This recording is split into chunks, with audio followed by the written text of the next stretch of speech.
Só reiterando, então, alguns avisos. Na próxima quarta começa, ou retoma, então, a nossa reunião de oração. E nessa quarta vai ser muito especial, a gente vai ter um tempo de instrução aqui sobre intercessão, é isso, né? Não? Meu Deus. Fake news, irmãos. Ah, tá. Como orar individualmente. Então vai ser um tempo muito precioso. O pessoal já vai estar aqui a partir das 2? Meio-dia, perdão. Meio-dia. Então você pode estar vindo orar com a gente, tá bom? Então vai ser um tempo maravilhoso. E a partir dessa quarta, então, retomamos a nossa reunião de oração todas as quartas-feiras aqui na nossa comunidade. Também reiterar o convite sobre o nosso café teológico, né, João? Próximo sábado, o pastor Antônio Neto vai estar aqui. Quem conhece o pastor Antônio Neto sabe o quanto ele é dedicado, é um exímio expositor das Escrituras, da Palavra de Deus. Nós vamos ter depois do café, o café é gratuito, então você vem para participar, totalmente gratuito, totalmente free. Aí depois nós vamos ter aqui um delicioso hambúrguer no valor de... Não sei, hoje eu só estou dando bola fora aí. Só estou lançando aqui as... Tá, então tá bom, a gente vai saber, vamos orando aí para que seja uma... Mas venha, porque vai ser uma bênção, irmãos. Tanto o momento do café... Quem já participou aqui do café teológico? Uma galera, né? Então, é sempre muito abençoado esse momento, esse tempo, e eu não tenho dúvidas que sábado vai ser novamente dessa mesma forma. Amém? Então, irmãos, nós vamos dar início hoje a uma nova série de mensagens com o tema Manifesto, a vida se deu a conhecer. O tema dessa série é um jogo de palavras em cima da mensagem central da primeira epístola de João, e a mensagem central dessa epístola é que Cristo é o divino manifesto. Em Cristo Deus se manifestou, em Cristo a verdade se manifestou, o Verbo se manifestou. Logo, Cristo é o manifesto de Deus ao mundo caído. Por isso nós vamos embarcar ao longo dessas semanas, desses domingos aqui, em uma jornada expositiva, onde vai ser trabalhado sistematicamente, domingo após domingo, a primeira epístola de João. Essa epístola ela tem muito a nos ensinar sobre os aspectos doutrinários e práticos da nossa fé. Amém? Dito isso, vamos para o texto da palavra de Deus. 1 João, capítulo 1, diz assim, vocês vão ter que ter paciência comigo, porque eu estou sem o meu óculos, eu não sei onde eu coloquei o meu óculos, e eu sou míope, irmão, então... Mas vamos crer aqui que vai dar tudo certo, tá bom? Se eu comer umas vírgulas aqui, ou trocar algumas palavras, vocês tenham paciência comigo. Vamos à palavra de Deus. Verso 1 diz assim, o que era desde o princípio, o que ouvimos, o que vimos com os nossos próprios olhos, o que contemplamos e as nossas mãos apalparam a respeito do verbo da vida. E a vida se manifestou, e nós a vimos e dela damos testemunho. E anunciamos a vocês a vida eterna, que estava com o Pai e nos foi manifestada. O que vimos e ouvimos e anunciamos também a vocês, para que também vocês tenham comunhão conosco. Ora, a nossa comunhão é com o Pai e com o seu Filho, Jesus Cristo. Escrevemos essas coisas para que a nossa alegria seja completa. A mensagem que dele ouvimos e que anunciamos a vocês é essa: Deus é luz, e não há nele treva nenhuma. Se dissermos que mantemos comunhão com ele e andarmos nas trevas, mentimos e não praticamos a verdade. Se andarmos na luz, como ele está na luz, mantemos comunhão uns com os outros, e o sangue de Jesus, o seu Filho, nos purifica de todo o pecado. Se dissermos que não temos pecado nenhum, a nós mesmos nos enganamos, e a verdade não está em nós. Se confessarmos os nossos pecados, ele é fiel e justo para nos perdoar os pecados e nos purificar de toda injustiça. Se dissermos que não cometemos pecado, fazemos dele um mentiroso, e a sua palavra não está em nós. Curve sua fronte, vamos orar mais uma vez. Pai, nós te agradecemos por tudo que o Senhor já fez aqui neste lugar, nessa noite, pela tua presença, tua doce presença aqui, Senhor. Como é bom poder estar entre amigos, em família. Obrigado, Senhor, por essa oportunidade. Agora nós nos reclinamos diante da tua palavra, Senhor. Nós cremos que ela é viva e eficaz. Nós cremos no poder, Senhor, da tua palavra. Cremos que ela não volta vazia. Que nessa noite o Senhor possa me usar, Senhor, uma vez mais. Não aquilo que eu quero falar, mas aquilo que o Senhor quer ministrar ao coração da sua igreja. Que eu seja o seu canal, que eu seja essa ferramenta do Senhor. Que a sua voz possa ecoar nesse ambiente nessa noite. E corações possam ser confrontados e vidas possam ser alimentadas uma vez mais. Essa é a tua igreja, Senhor. Este é teu povo. Fala conosco. Assim nós oramos e desde já te agradecemos em nome de Jesus. Amém, amém e amém. Queridos, o tema da mensagem hoje é os fundamentos da vida cristã. Os fundamentos da vida cristã. Eu quero falar com vocês hoje sobre esse tema, entendendo que neste primeiro capítulo, o autor de 1 João, ele nos apresenta algumas bases, alguns pilares fundamentais da vida cristã, fundamentos estes que são essenciais na nossa jornada. Por isso nós precisamos entender e buscar desenvolvê-los em nossas vidas. Muito bem, a primeira epístola de João, ela é um dos documentos mais apologéticos de todo o Novo Testamento, e quiçá de toda a Bíblia Sagrada. É uma epístola que foi escrita com um objetivo muito claro, que era defender a fé apostólica, defender as doutrinas que foram transmitidas, os ensinamentos que foram transmitidos pelos primeiros cristãos. Esta epístola, ela teria sido escrita no final do primeiro século pelo apóstolo João, o apóstolo do amor, o discípulo amado, este que também escreveu outras epístolas do Novo Testamento, escreveu o Evangelho de João e também o Apocalipse. João, o apóstolo aqui, segundo a tradição cristã que remonta ao período da patrística, esse João aqui era uma espécie de presbítero ou ancião responsável por algumas comunidades da região da Ásia Menor. O Raymond Brown é um estudioso muito importante, talvez uma das maiores autoridades em teologia joanina. Ele diz que na região da Ásia Menor, naqueles dias, possivelmente aqui, ele chama de escola de discípulos de João.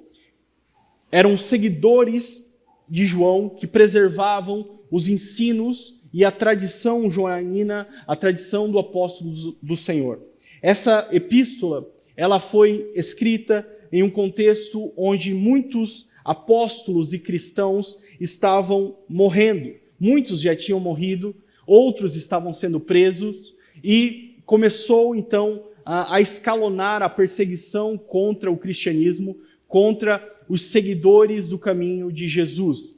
E agora surge então um fator novo, até então, tão preocupante quanto as perseguições para a igreja, que eram os falsos ensinos, ou aquilo que nós comumente chamamos de heresias. Nós acostumamos rotular de heresias, geralmente aquilo que nós não concordamos bíblica e teologicamente, é ou não é? Rapidamente a gente rotula de heresia, mas heresia não é somente um erro teológico ou um erro bíblico. Heresia é um desvio doutrinário gravíssimo. Então, esses desvios estavam acontecendo justamente porque as lideranças estavam morrendo, muitos estavam presos e estava havendo, então, uma espécie de crescimento exacerbado. Muitas pessoas estavam aderindo à fé cristã. Então, começa a haver, por conta desse crescimento, em algumas comunidades, certas dissonâncias teológicas.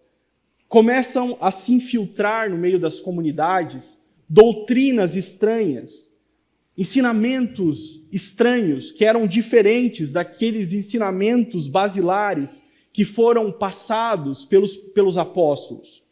Essas heresias, elas eram decorrentes do fato de que o cristianismo tinha saído, desse ambiente judaico-palestino, tinha adentrado no mundo gentílico, e muitos pagãos, ou seja, pessoas de outras religiões, estavam, então, aderindo à fé cristã, estavam se convertendo ao cristianismo e trazendo para dentro das suas respectivas comunidades as suas percepções filosóficas, teológicas e religiosas. E aqui está um ponto bem importante para a gente começar a nossa reflexão nessa noite. Muitos estavam aderindo à fé cristã sem abrir mão das suas convicções, sem abrir mão das suas cosmovisões. E o resultado disso aqui foi uma verdadeira quimera religiosa, onde muitos passaram a viver um cristianismo modificado, um cristianismo desconfigurado, um cristianismo descaracterizado. Um cristianismo que foi absorvido para dentro de uma corrente de pensamento, para dentro de uma filosofia.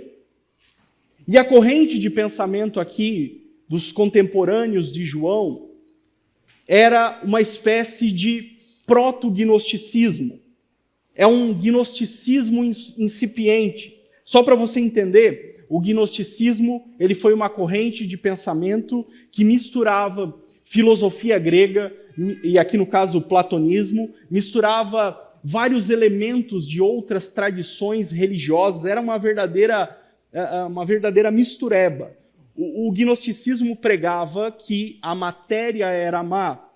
Então, sendo a matéria má, eles diziam que o corpo era mau e o espírito era bom. Não somente isso, mas os gnósticos, eles alegavam que eles eram portadores de um conhecimento mais elevado.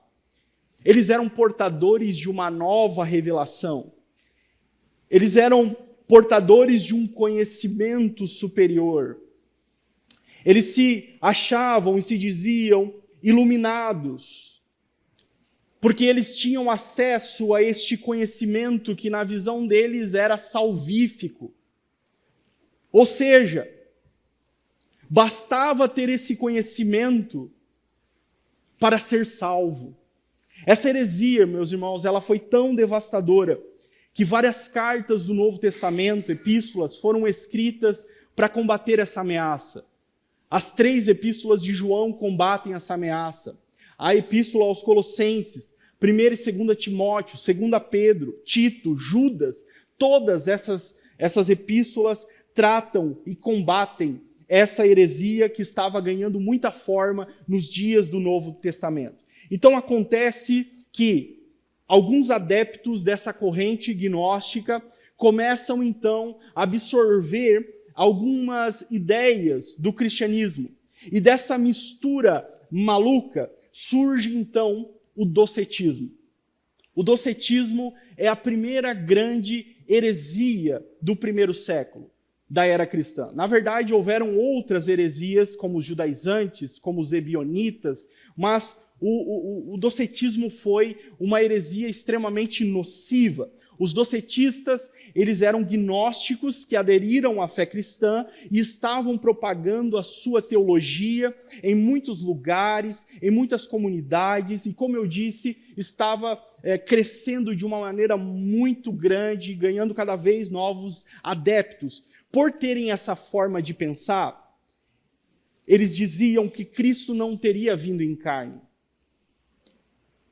Cristo, na verdade, ele tinha apenas a aparência de um homem. Ele era uma espécie de vulto, ele era uma espécie de fantasma. Não bastasse isso, as implicações práticas dessa heresia eram devastadoras. Por quê? Porque os gnósticos, eles alegavam que se o corpo é mau e o espírito é bom, Então não importa, eles diziam, não importa o que eu faça com o meu corpo, não importa onde que eu vou, para quem que eu sacrifico, com quem que eu me deito, não importa. O importante é o meu espírito, o importante é o que está dentro de mim, o importante é eu ser alguém portador deste conhecimento superior. Então perceba que não se trata apenas de um desvio teológico, não se trata apenas de um erro bíblico, é algo que está levando muitos a um entendimento equivocado do Cristo, da sua palavra e, por consequência, práticas estranhas que são antagônicas àquilo que o Evangelho propõe. Você entende, você consegue perceber a gravidade disso? E tudo isso começa quando os antigos ideais e referenciais não foram deixados, não foram submetidos ao senhorio de Cristo na conversão. Quando isso acontece, se trata apenas de uma adesão e não de uma conversão genuína.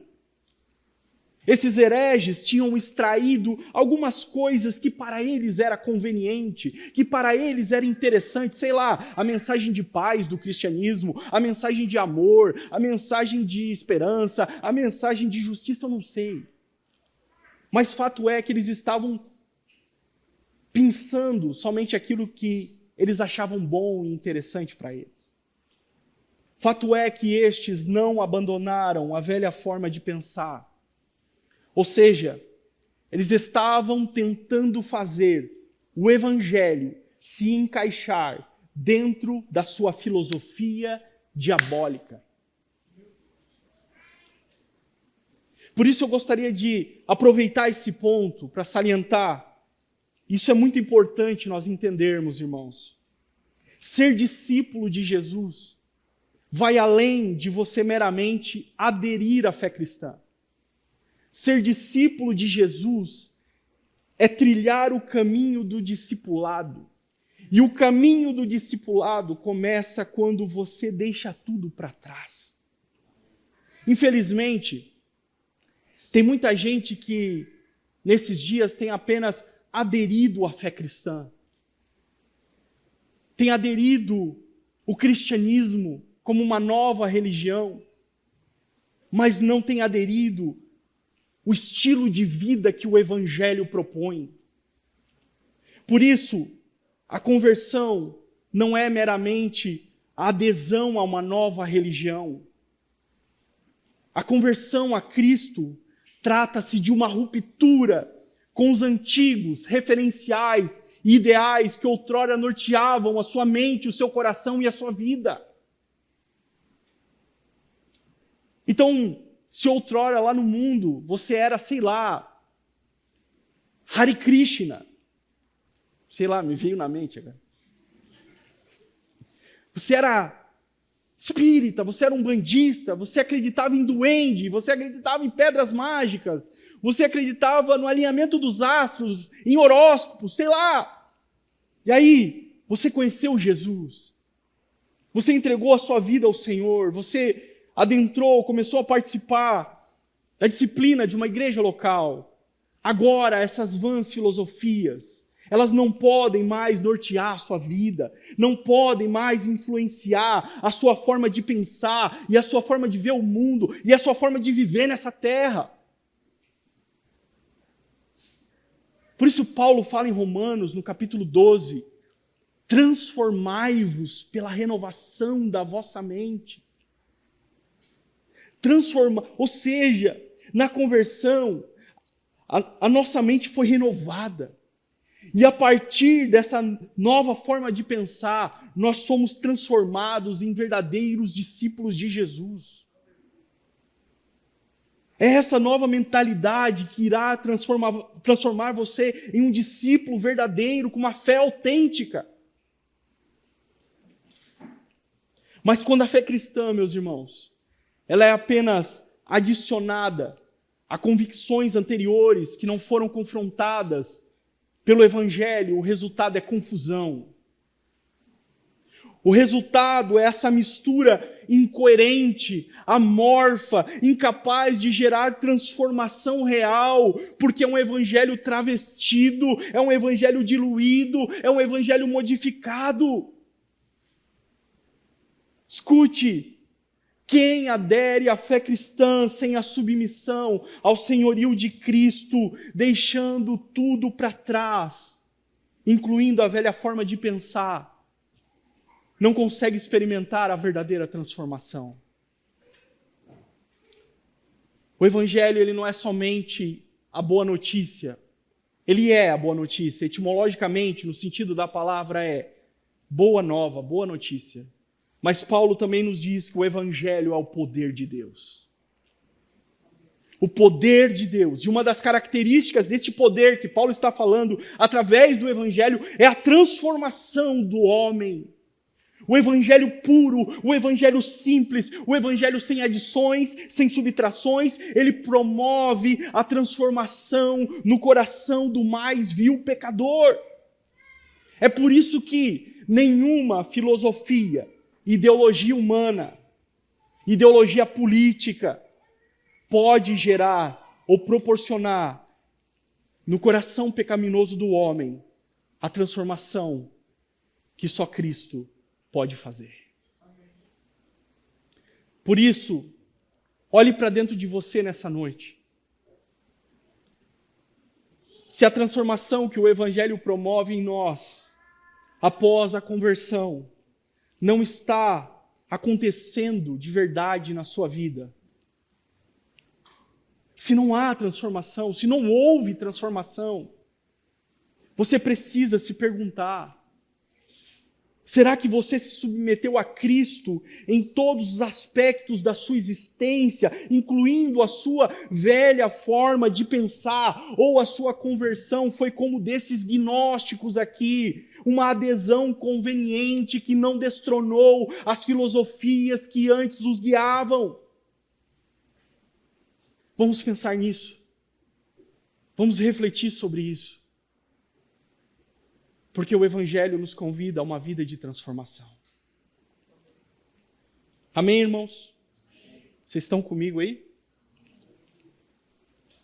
Posto isto, eu quero olhar para esse texto agora e mostrar para você como que João, para combater essa heresia nefasta, ele apresenta alguns fundamentos da vida cristã, ou seja, aquilo que deve ser a base normativa da nossa jornada. Eu vejo aqui 3 pressupostos fundamentais que ficam subentendidos nesse texto. Eu chamo eles de o fundamento da ortodoxia, o fundamento da prática e o fundamento da concordância. Eu passo a mostrar isso para vocês no texto a partir de agora. O verso 1 ele começa: o que era desde o princípio, o que ouvimos, o que vimos e que os nossos próprios olhos e o que contemplamos e as nossas mãos apalparam a respeito do verbo da vida. Eu vou resumir aqui os 4 primeiros versículos para a gente ganhar tempo, mas é interessante a forma com que o autor começa essa epístola. Ele começa essa correspondência de uma maneira não convencional, diferente das correspondências antigas ou do método antigo de se escrever carta no mundo do Novo Testamento. Quando você lê, por exemplo, as cartas de Paulo, ele é bem pragmático. Paulo, ele usa todos os recursos que ele tem e ele usa esse modelo que era usado na antiguidade, no quesito de escrever cartas. Então, quando você lê as cartas de Paulo, ele se identifica, ele fala das suas credenciais, ele fala dos seus destinatários, né? Paulo, servo de Cristo, Paulo, apóstolo de Cristo, aos irmãos de Roma, aos irmãos de Corinto. E aqui, 1 João, o autor não se identifica. Observe isso. Ele não apresenta suas credenciais, ele simplesmente, de uma maneira abrupta, ele vai direto ao assunto. Isso mostra a urgência e a importância daquilo que ele precisava tratar com o seu público-alvo. Por ter essas características pouco convencionais, né, de carta, alguns teólogos, como J. Carson, por exemplo, chamam a 1 João de um tratado teológico ou tratado cristológico. E nós vamos esmiuçando aqui os textos, você vai perceber isso ao longo das exposições. E ele começa dizendo, então, o que era desde o princípio. Essa é uma referência clara ao Evangelho de João, no capítulo 1. Lembrando que essa comunidade que está recebendo a primeira epístola de João, muito possivelmente foi a comunidade que recebeu o Evangelho de João. E lá no Evangelho, o evangelista afirma que no princípio era o Logos. O Logos era um conceito desse mundo do Novo Testamento que apontava para o princípio criativo de todas as coisas. E o que fica claro no prólogo do Evangelho de João é que o Logos é Cristo. Ele é este que estava com Deus desde a eternidade, desde antes da criação. Nessa afirmação aqui de 1 João, o que era desde o princípio, com as devidas referências, João está salientando a divindade de Jesus. Por quê? Porque ele é aquele que estava desde o princípio, ele é aquele que estava desde antes da fundação e da criação de todas as coisas. Só nessa primeira sentença, o que era desde o princípio, nós já temos uma afirmação importante que João está declarando com as devidas referências. Jesus é Deus. Jesus não é um ser iluminado apenas. Jesus não é apenas um ser de luz. Jesus não é meramente um ser criado. Jesus é divino. Jesus é Deus. Na continuação, ele fala que eles tiveram contato com esse ser divino. E perceba que ele chega a ser até um pouco redundante para confirmar a veracidade do seu testemunho.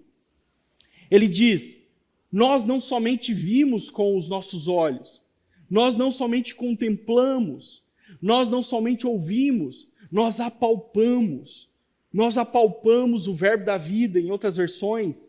Ele diz: nós tivemos a real prova que Jesus é Deus em carne. Jesus é real, é isso que ele está falando. Ele está apelando aqui para a percepção sensorial dos seus leitores e ouvintes. E ele está confirmando que Jesus é de carne e osso. Jesus não era um espírito, Jesus não era um vulto, Jesus não era um holograma, Jesus não tinha apenas a aparência de um homem. O autor está confirmando, ele era gente como a gente. Ele era de carne e osso. Ao fazer essa afirmação, João está acentuando uma das doutrinas mais importantes do cristianismo ou da fé cristã, que é a encarnação do Senhor. Então perceba, depois leia em casa com tranquilidade, nos 4 primeiros versículos, João apresenta a divindade e a humanidade de Jesus. Se no Evangelho o foco do autor é provar que Jesus é Deus, na Epístola o foco é provar que Jesus é um ser humano de verdade. E a proposta de João, a sua comunidade de fé, frente ao perigo da heresia gnóstica, é mostrar que a vida cristã verdadeira, ela precisa estar fundamentada nesses axiomas, nessas verdades absolutas e supremas. Jesus é Deus, Jesus é homem. Esse é o ensino apostólico, essa é a doutrina apostólica. Portanto, isso aqui, irmãos, é ortodoxia, ou seja, ortodoxia é o ensino reto, é o ensino correto das Escrituras. Então, o primeiro fundamento da vida cristã, nessa introdução, nesses primeiros versículos aqui de arrancada de 1 João, é a ortodoxia. A vida cristã, ela precisa estar fundamentada na sã doutrina, na doutrina correta. E aqui nós temos 2 nuances muito importantes quando falamos de ortodoxia. Primeiro, a ortodoxia não é somente importante para combatermos aquilo que é claramente errado. A ortodoxia é importante para combatermos aquilo que parece certo, mas é errado. Parece certo, mas não é certo. Tem cara de evangelho, tem jeito de evangelho, tem sabor de evangelho, mas não é evangelho. Não é evangelho. É para isso que serve a ortodoxia. Por isso, meus irmãos, Deus não quer que nós pareçamos certos. Deus quer que sejamos certos pela retidão da sua palavra. Esse é o papel da ortodoxia. Esse é o papel da doutrina. É isso que deve nortear a nossa vida e a nossa forma de viver. O segundo subtópico, quando falamos de ortodoxia, e esse talvez é o grande desafio na nossa vida cristã, na nossa vida de discípulos de Jesus, é abraçarmos a ortodoxia, a doutrina, a sã doutrina, não somente com a mente, mas principalmente com o coração. Como assim, Kleber? Bom, a gente tem de maneira muito clara as doutrinas da nossa mente. Uns mais, outros menos, é verdade. Mas as doutrinas, elas estão de alguma forma na nossa mente. Nós respondemos rapidamente que Jesus é Deus, que Jesus é homem, que Ele morreu, que Ele ressuscitou. Nós sabemos as doutrinas. Isso está na nossa mente. Mas o que significa abraçar a doutrina com o coração? Significa dizer que a doutrina, ela não somente ocupa espaço na minha mente ou na minha memória. Na verdade, a doutrina, a ortodoxia, ela molda a minha forma de viver, a minha forma de existir nesse mundo. O Joe Owen foi um teólogo, um pastor puritano muito importante.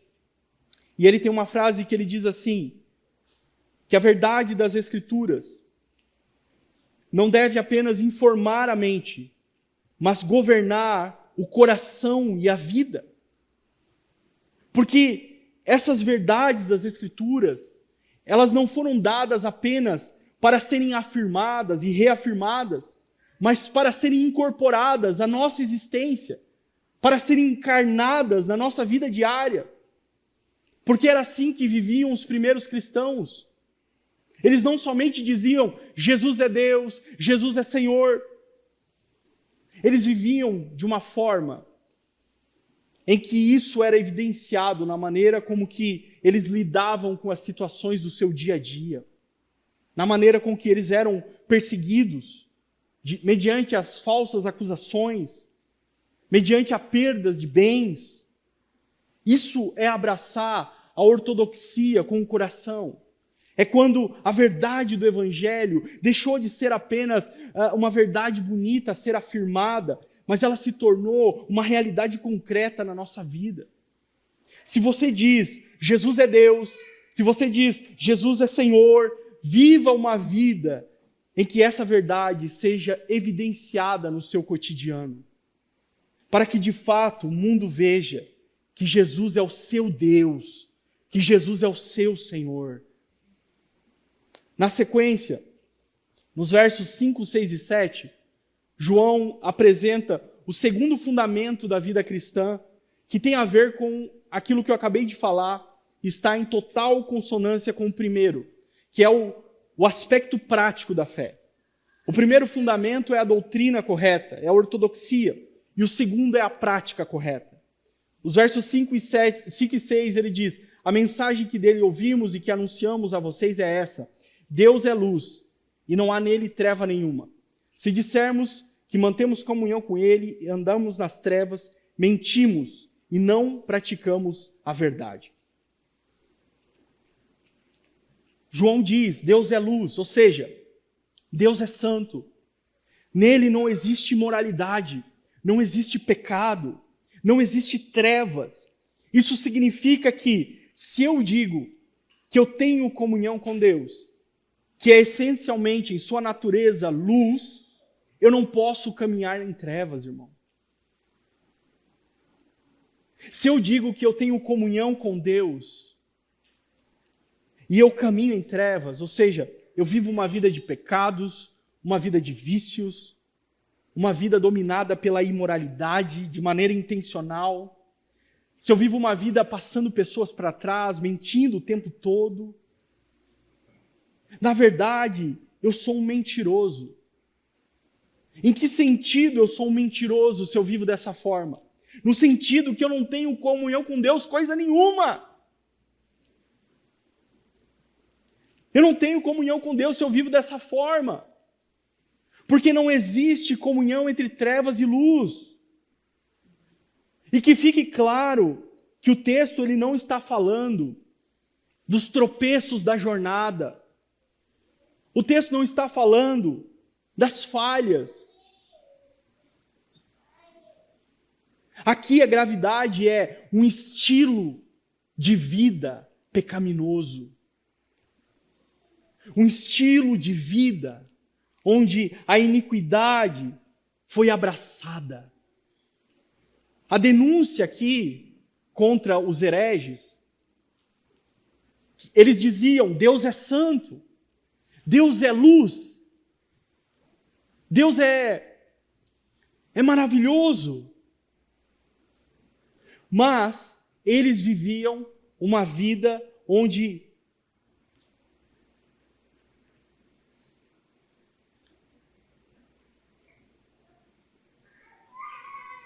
eles viviam uma vida em total discordância com aquilo que eles declaravam em seus lábios. Eles diziam: nós não temos pecado. Nós não temos pecado nenhum. Nós estamos certos. Nós somos portadores de um conhecimento superior. Vocês estão errados. Nós estamos certos. Nós temos uma revelação que vocês não têm. O que prova que esses não estão na luz é que eles não foram transformados pela luz, porque viviam em trevas e propagavam as trevas e eram anunciadores e pregadores das trevas. Então João está nos mostrando de uma maneira muito clara que não existe fé verdadeira sem a transformação verdadeira. Quem diz que anda na luz, mas vive em trevas, não apenas nega com a vida aquilo que confessa com os lábios, como se torna a própria evidência que nunca saiu da escuridão.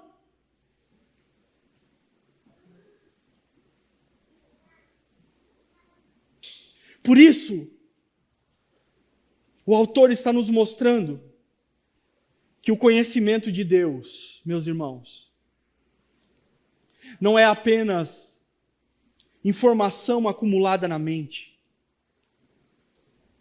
mas é a transformação gerada na vida. Então, nos dois primeiros pontos, João nos mostra, nos aponta para a verdade a ser vivida. Ortodoxia, ortopraxia. E agora, ele nos aponta, na sequência, ao caminho a ser seguido. No verso 7 ele diz: se andarmos na luz, como ele está na luz, mantemos comunhão uns com os outros, e o sangue de Jesus, o seu Filho, nos purifica de todo o pecado. Aqui, ele está falando da prática da vida cristã. O que é caminhar na luz? Caminhar na luz é viver uma vida de verdade diante de Deus. Corendeu. Lembra, a gente explorou bastante isso na nossa conferência. Corendeu, diante de Deus. É a consciência que tudo que eu faço, tudo que eu sou, tudo que eu tenho, onde eu vou, eu estou diante de Deus. Eu não estou diante de Deus somente quando eu venho ao culto no domingo à noite.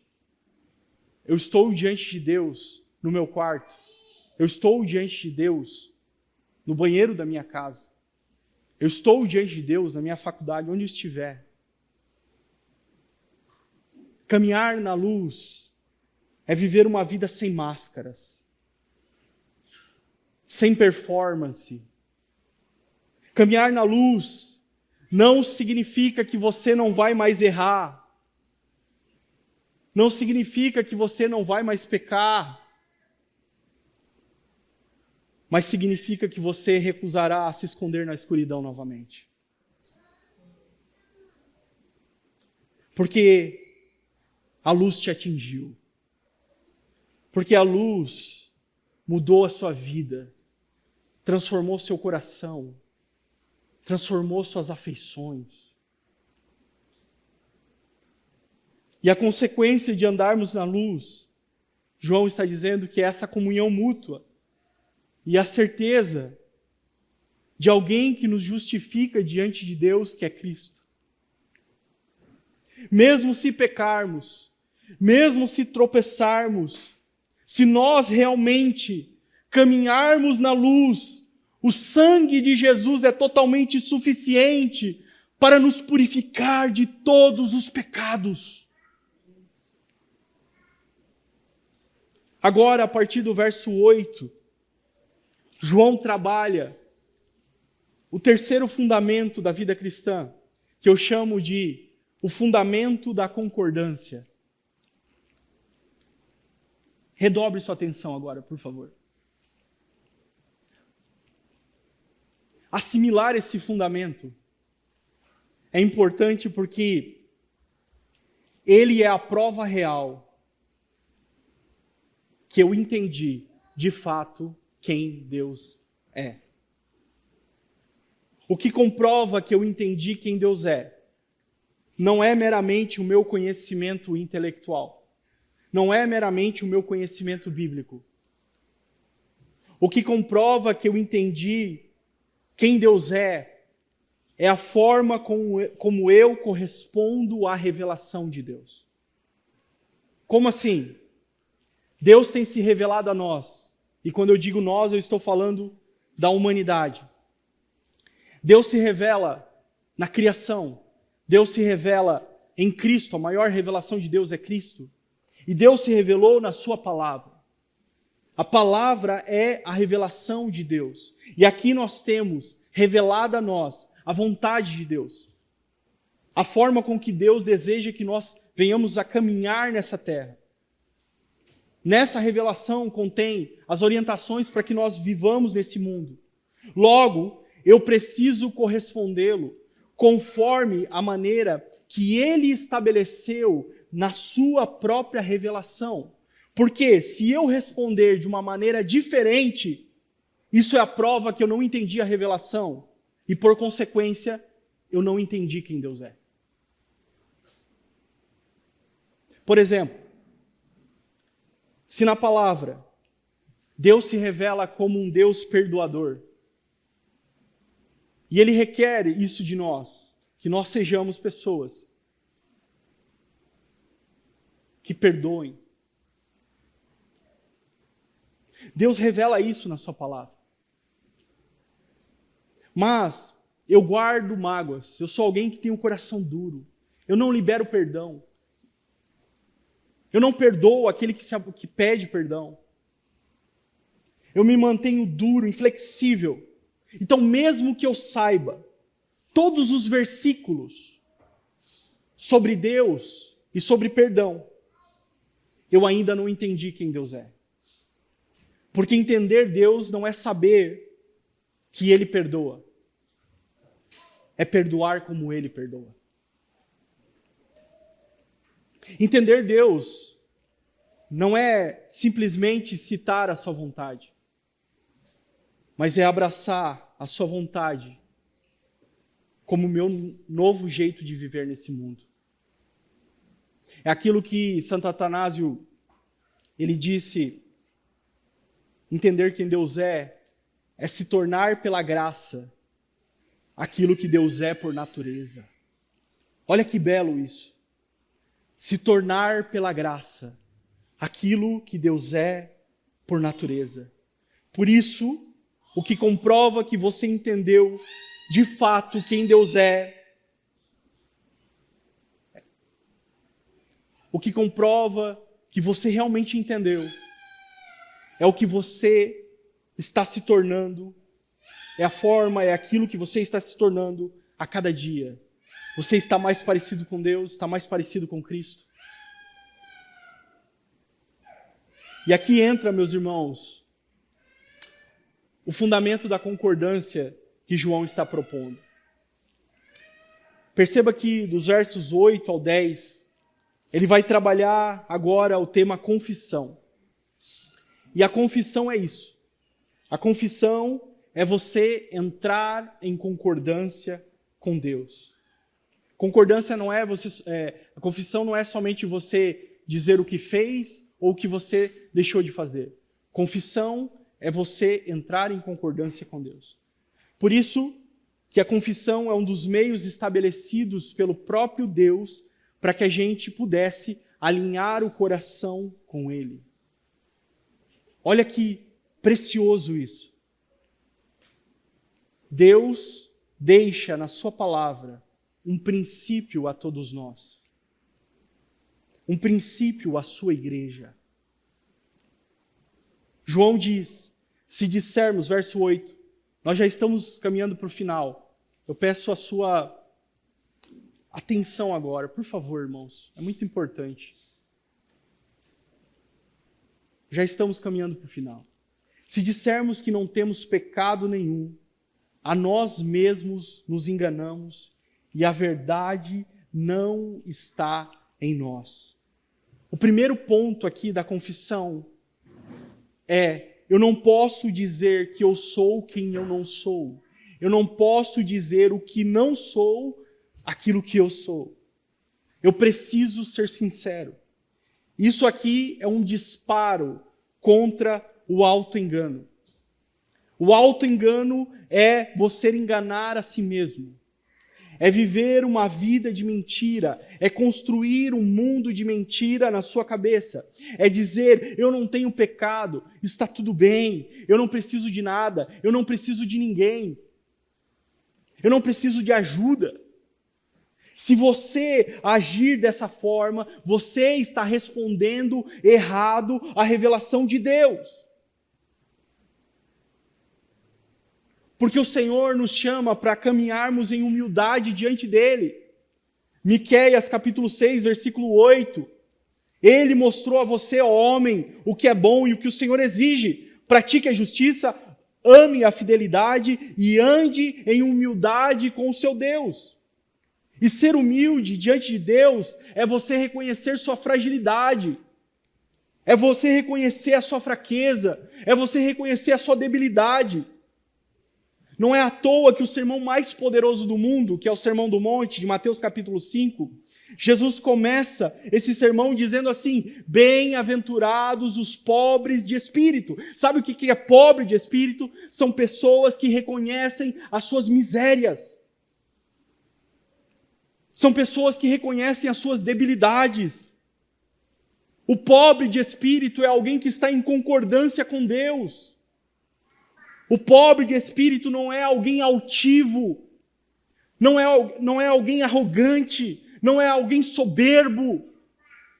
A figura aqui do pobre de espírito é um mendigo espiritual diante de Deus, reconhecendo a pobreza e a miséria própria.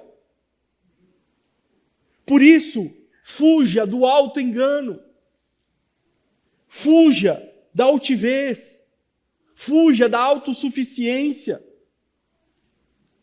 João diz, se dissermos que não temos pecado, nós somos mentirosos. Por isso, o primeiro passo da confissão é você parar de mentir para você mesmo. É assumir esse lugar de honestidade espiritual diante de Deus. O profeta Renato Russo, agora alguns vão me chamar de pastor herege, mas a verdade é que até um pagão, quando ele fala a verdade, ele é um profeta. Em uma das suas músicas, ele diz que mentir para si mesmo é sempre a pior mentira.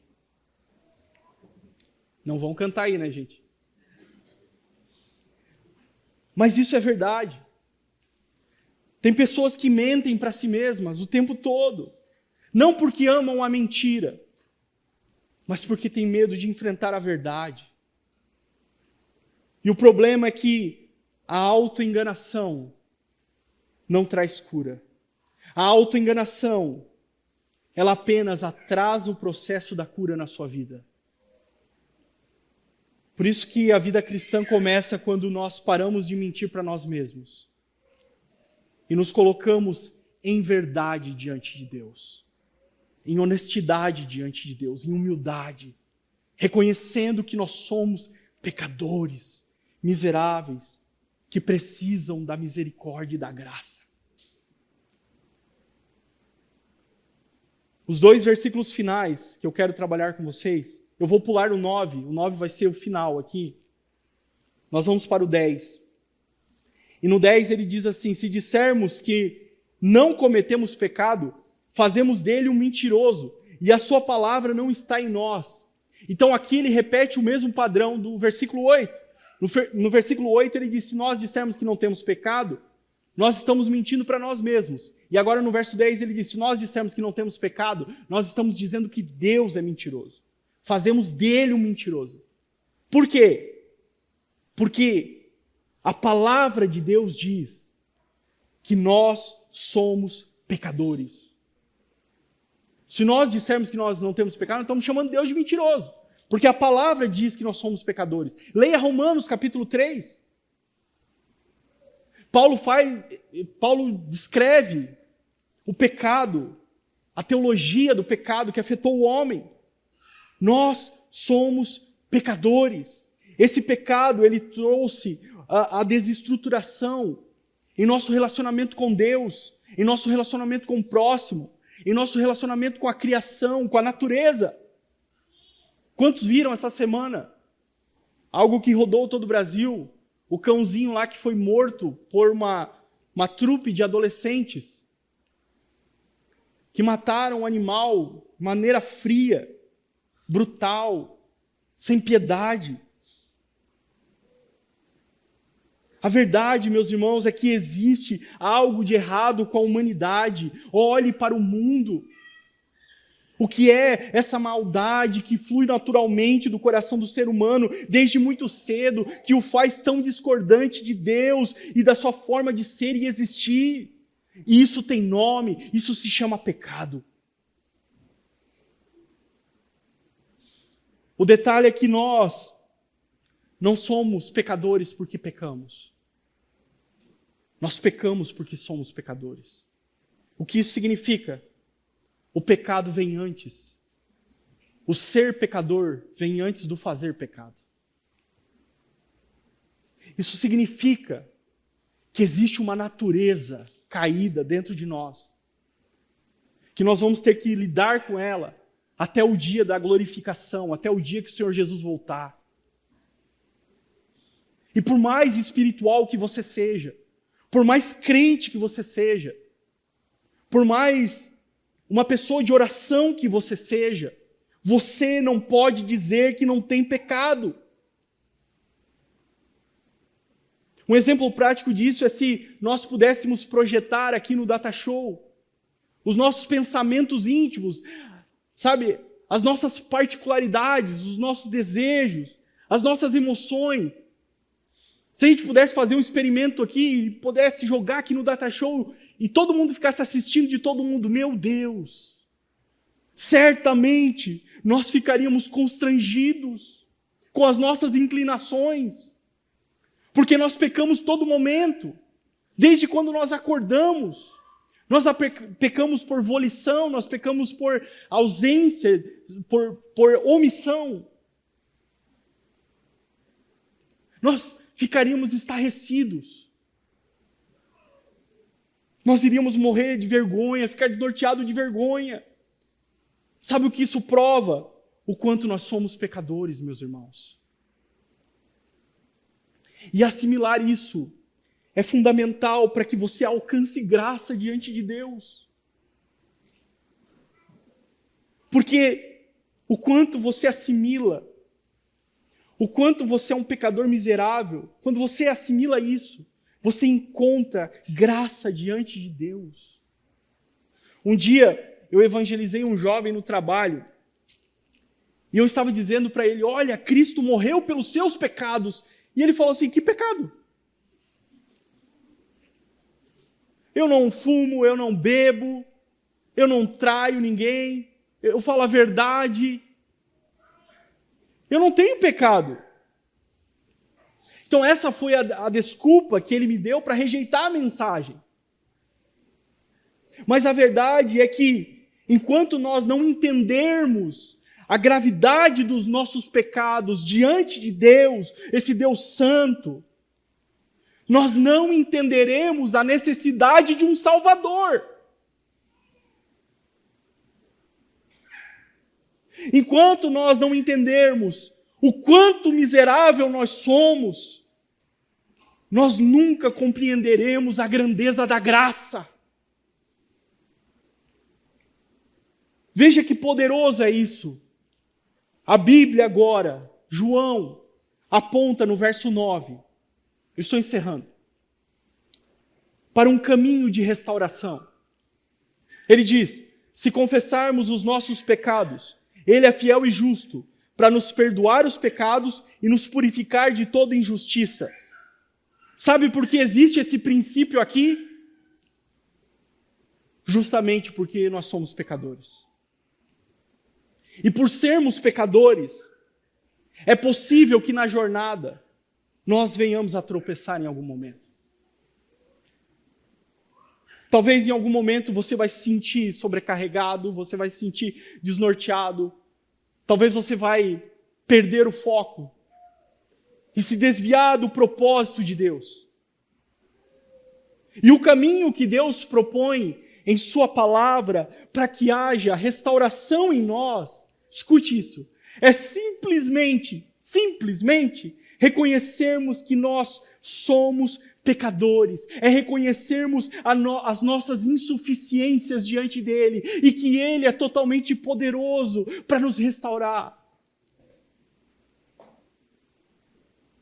É através dessa concordância, quando você reconhece quem Deus é e quem você é que você alcança a graça. O que é graça? Graça é o favor de Deus, não para os autossuficientes, não para os arrogantes, não para os altivos, não para aqueles que são cheios de si mesmos, mas para aqueles que entenderam a sua total insuficiência. Graça é para aqueles que cansaram de si mesmos. Graça é para aqueles que entenderam que não conseguem e que não podem sozinhos. Graça é esse favor de Deus que nos mostra que mesmo nós sendo insuficientes, Ele é totalmente suficiente para nos colocar de pé e nos fortalecer em meio às nossas fraquezas. Quando você assimila a sua insuficiência diante desse Deus, você encontra graça. Aleluia. Aleluia.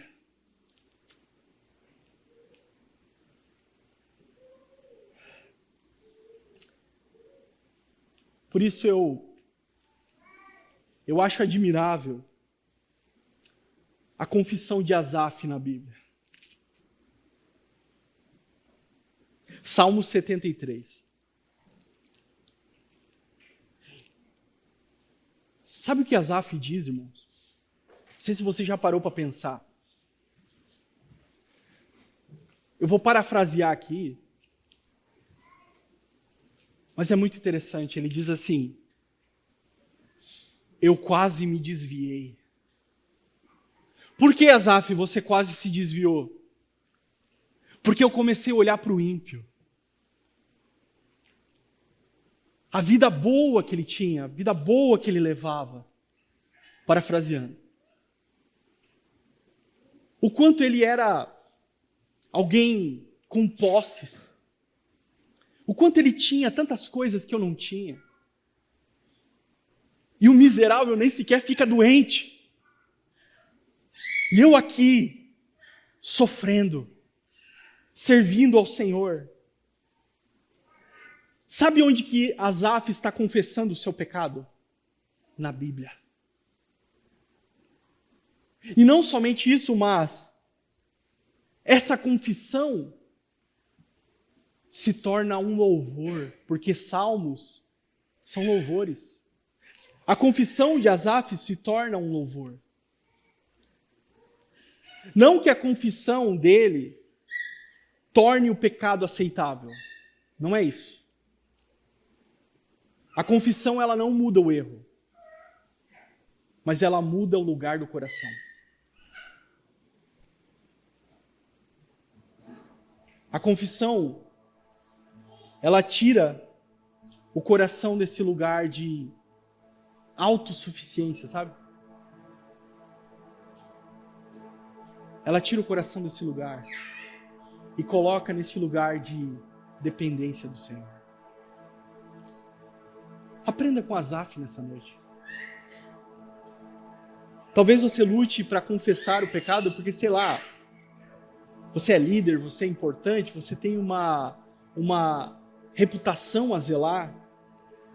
Mas enquanto isso, talvez o pecado está te consumindo. O pecado está drenando as suas forças, tirando as suas forças espirituais. Por isso, o único caminho, irmãos, eu vou repetir, para que isso fique gravado na sua mente. O único caminho que Deus propõe na sua revelação, na sua palavra, para que a gente alcance essa graça, é que nós venhamos a rasgar os corações diante do Senhor. Um dos meus salmos favoritos é o Salmo 51, o Salmo de Davi. Detalhe, também é uma confissão de pecado. Também está na Bíblia. E Davi fala uma coisa muito interessante diante de todas as coisas que ele fala. Ele diz assim, e que me chama a atenção, que Deus pode até rejeitar sacrifícios, holocaustos, ofertas, mas Ele não rejeita corações rasgados, corações quebrantados na sua presença. São estes, meus irmãos, que alcançam graça. Deus não rejeita pecadores que se arrependem. Deus não rejeita seres humanos falhos e falíveis, que se rendem de coração e em verdade diante dele. Deus não lança fora. O que Deus faz é restaurar. E nessa noite eu creio que o Senhor quer restaurar corações neste lugar. Eu creio que o Senhor deseja realinhar a vida de algumas pessoas aqui. Algumas pessoas que talvez estão vivendo uma vida de encobertar pecados, encobertar algumas ações. O Senhor te convida nessa noite para este lugar, para voltar a este lugar onde você não deveria ter saído. Este lugar onde a graça te alcança, o amor e a misericórdia te alcançam. Eu quero convidar você a ficar de pé nessa hora.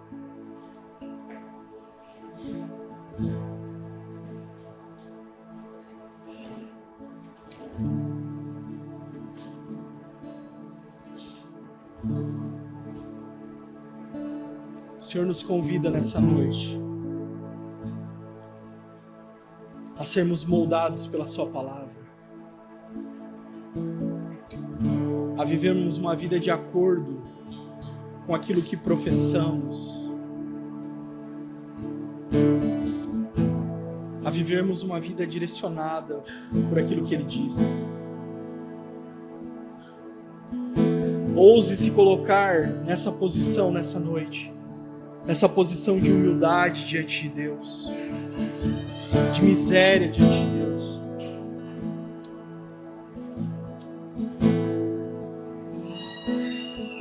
Eu gostaria de convidar nesse momento a adorar ao Senhor. Enquanto o louvor vai sendo ministrado, eu te convido a rasgar o seu coração diante do Senhor, abrir o coração para que o Espírito Santo possa trazer restauração sobre a sua vida nessa noite. Não perca o foco, não perca a visitação de Deus, não perca o direcionamento que Deus está te trazendo nessa noite. Abra o seu coração, rasgue o seu coração diante de Deus. O Senhor te chama nessa noite a um alinhamento. O Senhor te chama nessa noite para este lugar.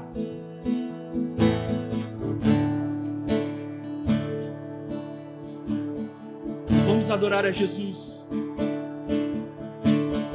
Tudo que eu quero é mais de ti. Tudo que eu quero é mais de ti. Tudo que eu quero é mais de ti, Senhor.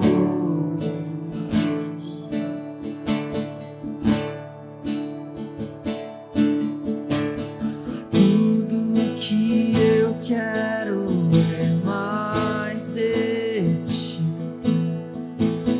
Tudo que eu quero é mais de ti. Sim, Senhor.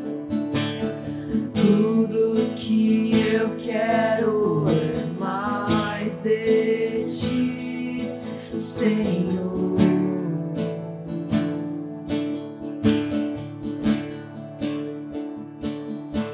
Eu não tenho nada além de um coração quebrado.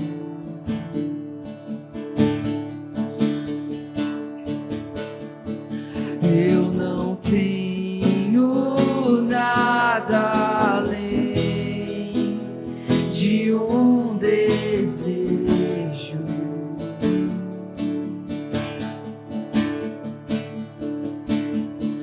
Eu não tenho nada em troca pra te oferecer.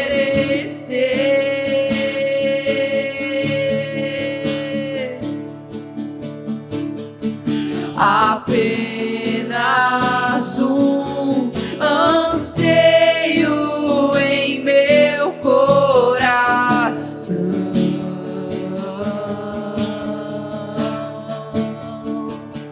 Eu quero a ti, somente a ti.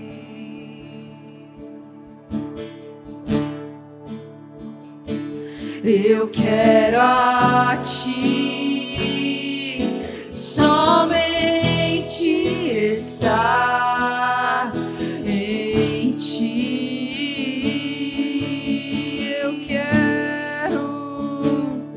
Eu quero a ti, somente a ti.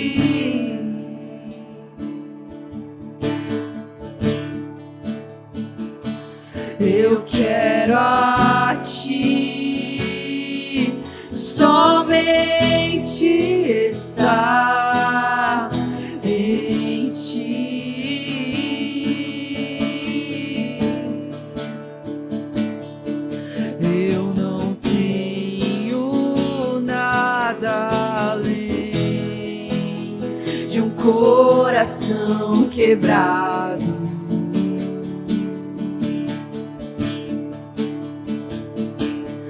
Eu não tenho nada além de um desejo.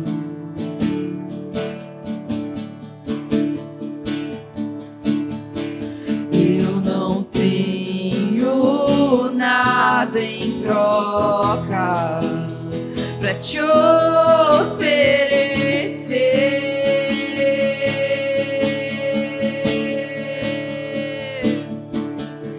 Apenas um anseio em meu coração.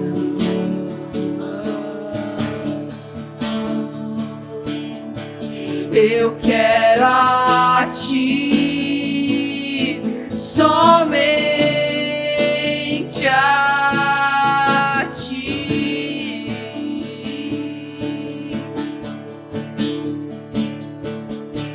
Eu quero a ti, somente estar em ti.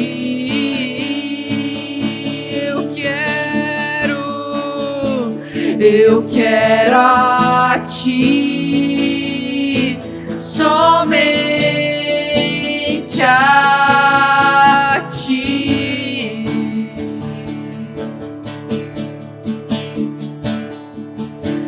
Eu quero a ti, somente estar em ti.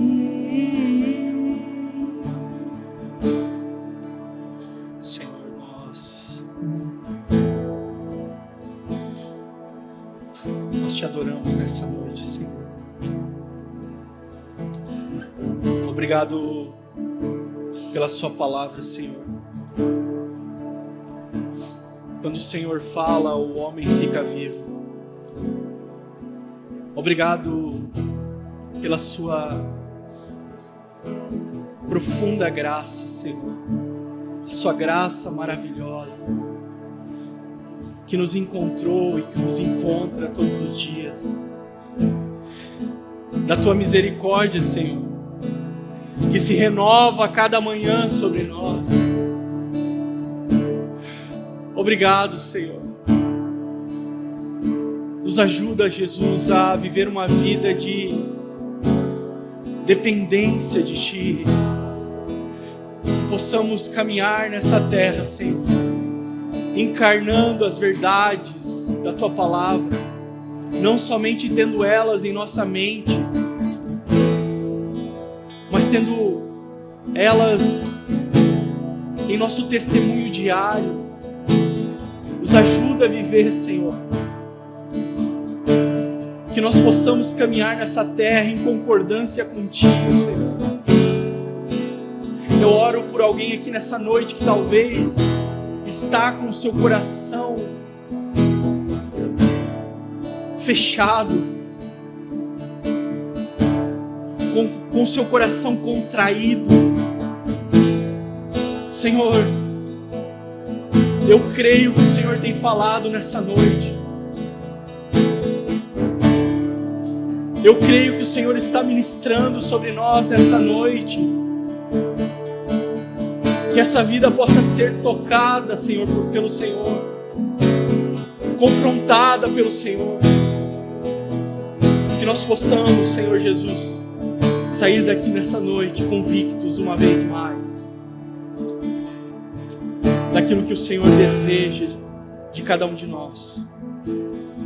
Assim nós oramos e te agradecemos no nome de Jesus. Aleluia. Amém, meus irmãos? Amém, irmãos? Estão aí?